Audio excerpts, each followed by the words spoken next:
ভালে সকলোৰে থাম্বনেইলখন দেখি গম পাইছে মই কিহৰ ওপৰত ভিডিঅ' মই প্ৰায়ে এনেকুৱা ভিডিঅ' লৈ আহোঁ তো চিন্তা নকৰিব যিসকলে চাইছে বহুখিনি ষ্টাডি নকৰাকৈ নোচোৱাকৈ মই নিশ্চয়কৈ কিবা এটা নবনাওঁ ন আৰু যদিহে মোৰ ভিডিঅ' চাই অলপ হ'লেও উপকৃত হয় নিশ্চয়কৈ মোক দুৱা আশীৰ্বাদ কৰিব হা আপোনালোকৰ সিমানখিনিয়ে মোৰ কাৰণে বহুত হ'ব মই বিশেষ ভিউজৰ কাৰণে বনোৱা নাই তো বনাইছোঁ সেই মাতৃসকলৰ কাৰণে যিসকল ফটককেনে মোৰ দৰে ভয় খাই যায় ন তো মই বহুতেই বেছি ষ্টাডি কৰোঁ এই বিষয় লৈ তো মোৰ আবাও এজন তেনেকুৱা আয়ুৰ্বেদ মানে বহুত চৰ্চা কৰে তেওঁৰ পৰা বহুত ফ'ল' কৰা মই এতিয়াও তেওঁ লোককো দৰৱ চৰৱ দিয়ে তেনেকুৱা ধৰণৰ তো বিশেষ কথা হ'ল মোৰ বেটীৰ এটা পইণ্ট দেখালোঁ হা তাই কালি স্কুল বন্ধ আছিলে আমাৰ ইয়াত ইলেকশ্যন আছিলে তো কালি স্কুল বন্ধ আছিলে তাই দেৰিকৈ শুই উঠিছে আৰু শুই উঠি তাই ফটকেনে কি কৰে জানেনে পানী অকণমান নাখায় মই ভাবোঁ তাই এচিডিটি প্ৰব্লেমো তেনেকুৱা হ'বলৈ লৈছে সম্ভৱ কেনেকুৱা হ'ল তাই খোৱা বোৱাত খুব বেছি অনীহা মানে খাব নোখোজে বাহিৰাৰ বস্তু বেছি খুব বেছি ইণ্টাৰেষ্ট মানে মোৰ ছোৱালী বুলিয়ে নহয়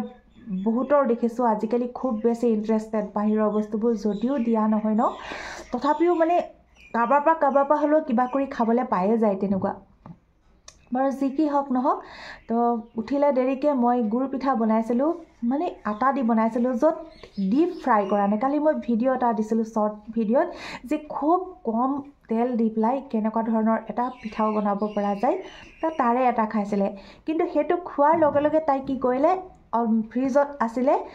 বেছিকৈ দিয়া আছিলে তাত তেতেলী অলপ বেছিকৈ টেঙাকৈ হোৱাকৈ দিছিলোঁ মই হেৰি আচাৰ আছিলে কি কয় পদিনাৰ চাটনি আছিলে যে মিঠাটোৰ লগতে তাই লগালগ কিন্তু পদিনা চাটনিটো খালে এটাই পিঠা খাইছে চাহো খোৱা নাই পানী ৰাতিপুৱা একদম অকণমান দুঘুটমান খাওঁতেই কিবা কৰে নাখায় তো দুটা বস্তু খাই দিলে তাৰপিছত আধা ঘণ্টামান থকাৰ পিছত তাই মানে ফটকেনে কি হৈ গ'ল আধা ঘণ্টা নহয় 1 ঘণ্টামানৰ পিছতে হ'ব তাই তেনেকুৱা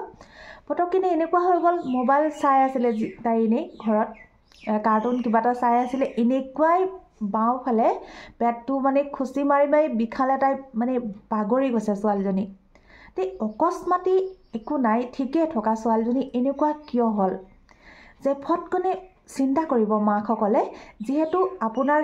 ছোৱালীজনীৰ তেনেকুৱা বিশেষ পেটৰ বিষৰ প্ৰব্লেম নাই কাৰণ উৎপাতকৈ বিষ এটা যেতিয়া হৈ যায় নহয় বহুত চিন্তাৰো বিষয় হৈ যায় ডাঙৰ মানুহ হ'লেতো এনেকুৱা বহুত বেছি বিষখিনি নাই কিডনী ষ্টোন হ'ব পাৰে নাই গ'ল্ড ব্লাডাৰ ষ্টোন মানে নাই মানে কিবা এটাতো প্ৰব্লেম হ'ব মানে কথাই নাই মানে বহুত বেছি যেতিয়া চটপটাই থকা বিষ এটা অনুভৱ কৰা হয় গতিকে ইমিডিয়েট ডক্তৰৰ পৰামৰ্শ লোৱাটো খুবেই দৰকাৰ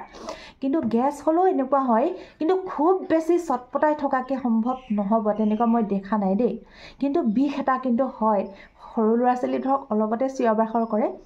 যিহেতু তেনেকুৱা হোৱাৰ পিছত ফাৰ্ষ্ট টাইম আপুনি চিন্তা কৰিব যে কিয় হ'ল এইটো তেনেকুৱাত আপুনি ঘৰত দৰৱ নাই বা ডক্তৰৰ ওচৰলৈ যাবলৈ লেট হৈছে তেতিয়া আপুনি কি কৰিব ফটাফট আপুনি ফটককেনে মাইণ্ডত খেলাব যে এনেকুৱা ফটকেনে খোজ মাৰি ধৰিছে মেইনলি আপুনি এটা সহজ পাকঘৰত থকা দৰৱ এটাই দি চাবচোন ফাৰ্ষ্ট টাইম যদি আদা আছে 1 টুকুৰা আদা ল'ব আদাডোখৰৰ লগত অকণমান পানী দি পেলাই আদা চুবাই যেন তেনে হ'লেও বা আদা খুন্দি হ'লেও খাবলৈও নিবিচাৰিব পাৰে তো আদাটো অলপ থেতালি মেলি হ'লেও পানীৰ লগত মিহলাই আপুনি অকণ ফটকেনে খাবলৈ দিব ছেকেণ্ড টাইম হ'ল তাই ঘৰত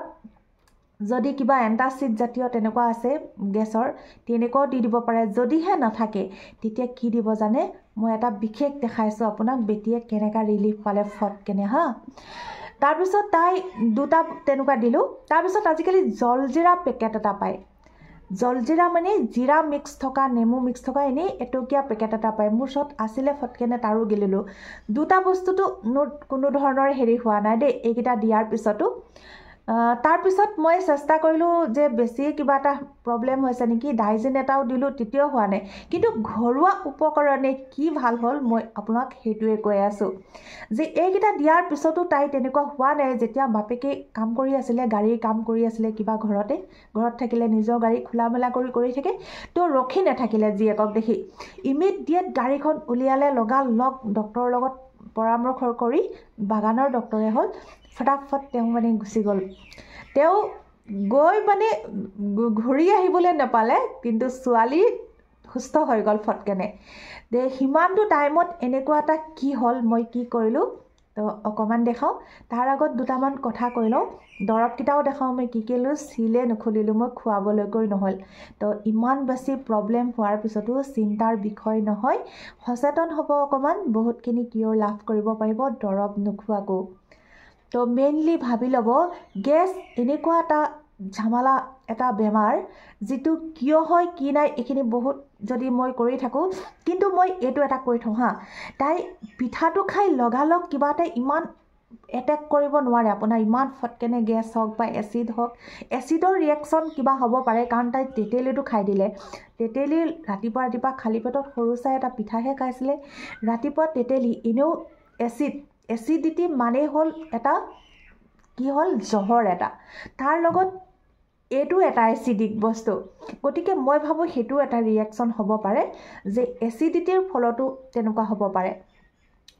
তো মেইনলি কথা হ'ল তাই ৰাতি কি খাইছিলে যদিহে আপোনাৰ বাচ্চাটোৰ দিনত কিবা এটা ৰাতিপুৱা তেনেকুৱা প্ৰব্লেম হয় ফটকেনে ভাবিব তাই ৰাতি খোৱাৰখিনি এনেকুৱা কি খাইছিলে তাইক ষ্টাডি কৰিব মাকসকলে তাই সঁচাকৈ ৰাতি আমনি কৰাত মই পৰাপক্ষত কণী চনি দিব নোখোজোঁ যদিও তাই মানে ভাতকেইটা নোখোৱাত মা বোলে মোক কণী এটা আহোম ভজা কৰি দিয়ে এনেকুৱাই খাওঁ তো কণী এটা এনেকুৱা আহোম ভজা কৰিয়ে তাই মানে ফাৰ্মৰ কণী যিহেতু তেনেকুৱা ভাত কেইটামান খালে মই ভাবোঁ সেই কণীটোহে প্ৰব্লেম আছিলে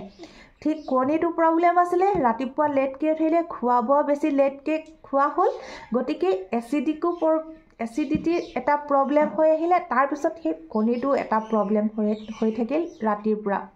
তো এনেকুৱা এটা ষ্টাডি কৰিব যে প্ৰব্লেমটো কিয় হ'ল ক'ত হ'ল তো সেই বস্তুটো কমাই দিব পাৰি নেক্সট টাইম আপুনি সেই বস্তুটো খোৱাৰ পৰা ল'ৰা ছোৱালীক বাধা দিব পাৰে যে ৰাতিপুৱা এইটো বস্তু নাখাবা বা এনেকুৱা নকৰিবা এটা কথা কৈ থওঁ আপোনালোকক ডাঙৰসকলেও ফ'ল' কৰিব পাৰে যিটো বেটিক মই খোৱালোঁ আপোনালোকৰ ডাঙৰসকলৰো কামত আহিব ফটকেনে কিন্তু অভাৰ পেটৰ বিষটো মই কৈ থ'লোঁ কিন্তু চাব হা তেতিয়া কিন্তু ৰিস্ক নল'ব এইটো এনেকুৱা হৈ আছে বুলি গেছ ফৰ্ম কিন্তু গেছ মানে বুজি থওক আপোনাৰ এটা বিষ য'ত গেছ বেছিকৈ হয় নহয় গেছখিনি ষ্টক হৈ থাকে নহয় তাত আপোনাৰ এটা বিষ আৰম্ভ হৈ যায়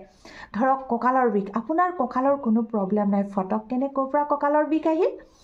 তো তাৰপিছত মূৰৰ বিষ ফটকেনে হৈ যায় কেতিয়াবা ভৰিকেইটা বিষাবলৈ ধৰে গাটো এলাহ লাগে এই যে যত ঝামেলা এইখিনি নহয় যত চবখিনি গেছৰ কাৰণে এনেকুৱা প্ৰব্লেম আহি থাকে তাৰ ভিতৰত আপুনি আৰু এটা কথা লক্ষ্য কৰক মই ইয়াৰ মাজতে কৈ দিছোঁ ডাঙৰসকলৰ কাৰণেও তো আপুনি খুব আপোনাৰ গেছৰ প্ৰব্লেম আছে আপুনি খুব বাছি খায় আপুনি খিচিৰি খাইছিলে দাইল ভাতেই খালে আপুনি দাইল ভাতৰ লগত আলু পিটিকা খোৱাৰ পিছতো আপোনাৰ প্ৰব্লেম আহিল কিয় আহিল জানে আপোনাৰ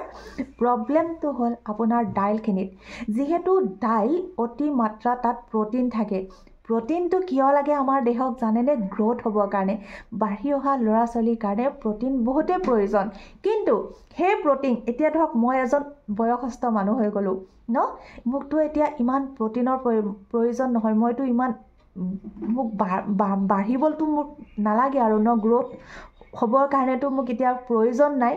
গতিকে দাইল খাব লাগে কিন্তু সেই দাইলখিনি কি কৰে আপোনাৰ নহয় যিহেতু এইটো গ্ৰ'থৰ কাৰণে বহু উপকাৰী তো সেই দাইলখিনিয়ে যেতিয়া আপোনাৰ গ্ৰ'থ হ'বলৈ নাই কিবা হ'বলৈ নাই এইখিনি চৰ্বিৰ সৃষ্টি কৰিব কিবা নহ'লে গৈ পেলাই দেহৰ কোনোবা চুকত গৈ পেলাই এইটো কি হৈ যাব ডাইজেষ্ট নোহোৱাৰ ফলত এইটো কি হৈ যাব পাৰে আপোনাৰ গেছ ফৰ্ম হ'ব পাৰে তো আকৌ নতুনকৈ মই ভালকৈ শিকিলোঁ যে কেতিয়াবা ময়ো ভাবোঁ দেই এই খিচিৰিহে খাইছিলোঁ দাইল দিছিলোঁ আলু দিছিলোঁ তাতনো বাৰু কেনেকুৱা গেছ হ'ল প্ৰব্লেমটো হৈ গ'ল আকৌ সেই দাইলত গতিকে অকণমান সচেতন হ'ব মই কি কৰিছিলোঁ ফটকেনে দেখাই দিওঁ ৰ'ব এতিয়া চাওক এইটো মোৰ হৈ গ'ল আজি দিন ভণ্টিয়ে মোক দি পঠিয়াইছিলে ভাই বহুত ভণ্টি ধন্যবাদ দেই ধন্যবাদ কি মৰম দিলোঁ মোক এক টেমা বনাই তাই ঘৰৰে দি পঠিয়াইছিলে চাওক এইখিনি কি যে আমাৰ গোল নেমু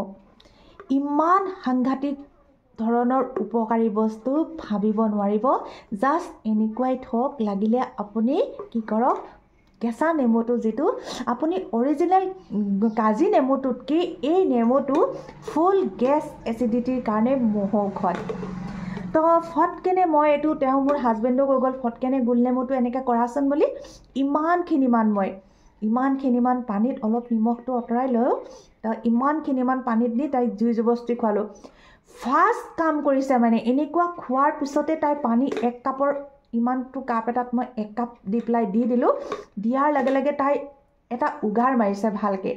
উগাৰটোত নহয় ইমান বেয়া এটা গোন্ধ আহিছে মানে বেয়া সেই যে বেয়া গোন্ধ আহিলে এইটো এটা কাৰণ তাৰ মানে মই পিঠাটো দিছিলোঁ ৰাতিপুৱা সেইটো খাই ইমান ফটকেনে গেলি যাব পৰা নাই বেয়া তাত হোৱাৰ সম্ভাৱনা নাই ইমান ফটাফট গুৰ পিঠাটোৰ পৰা তো সেই বেয়া গেছটো কিয় আহিল তাৰ মানে তাই অলৰেডি আগৰ পৰা হজম হোৱা নাই পেটত পচি আছে কিবা তেতিয়া সেইখিনিৰ পৰাহে বেয়া গেছ বাহিৰ হৈছে এতিয়া মই কৈছিলোঁ নে যে আপুনি আগৰ টাইমটোৰ চিন্তা কৰিব যে এনেকুৱা কি কৰিছিলে কি খালে য'ত এনেকুৱা প্ৰব্লেম হ'ল তো বুজি পাই কথাটো এতিয়া মই তো নিজৰ এক্সপিৰিয়েঞ্চৰ ফালৰ পৰা এইখিনি ক'লোঁ এইখিনি খোৱালোঁ গতিকে যদিহে আপুনি এনেকুৱা পায় খুব বনাই থ'ব নিমখত দিয়া গোলনেমু এতিয়া কৈ দিলোঁ বাকী এইটো চিল খোলা নহ'ল আপোনালোকক দেখাই দিওঁ তাই কেনেকুৱা হৈ গৈছিলে অৱস্থা নহয় ভাবিবলৈ অলপ চিল খোলা নাই চব মই এইটো খুলিবলৈকে নহ'ল দেখিছে এইটো গেছৰ দৰৱ কালি মোক হস্পিটালৰ পৰা দি পঠিয়াইছিলে চিল খোলা নাই দেখিছে তো থাকিলেতো খুৱাই দিব কিন্তু এই দৰৱটো নোখোৱাকৈ কিন্তু তাই এইটোত ভাল হ'ল আৰু ডিচেণ্ট্ৰি হ'লে সুদা আমি ভাতৰ লগত অকণমান মিলাই গৰম ভাতৰ লগত বা ঠাণ্ডা ভাতৰ লগত সানি পিটিকি পেলাই যেন তেনে অকণ খাবলৈ দিওঁ সৰুৰে পৰা এইটো এটা আমি শুনি আহিছোঁ ন তো গেছতো আপোনালোকে এনেকুৱা হ'লে ফটকেনে দি চাব ল'ৰা ছোৱালীক যিটো মই উপকাৰ পালোঁ ভিডিঅ'টো এনেকুৱা কৰি থাকিলে বহুত দীঘল হৈ যায় তো চেষ্টা কৰিম মই জনাবিলাক ডাঙৰসকলৰ কাৰণে ফটকেনে এনেকুৱা কি ৰেমেডি এনেকুৱা কি কৰিব য'ত আপুনি ৰিলিফ পাব পাৰিব আজিলৈ বিশেষ নকওঁ ভালে থাকক সুস্থ হৈ থাকক তাৰেই কামনাৰে ধন্যবাদ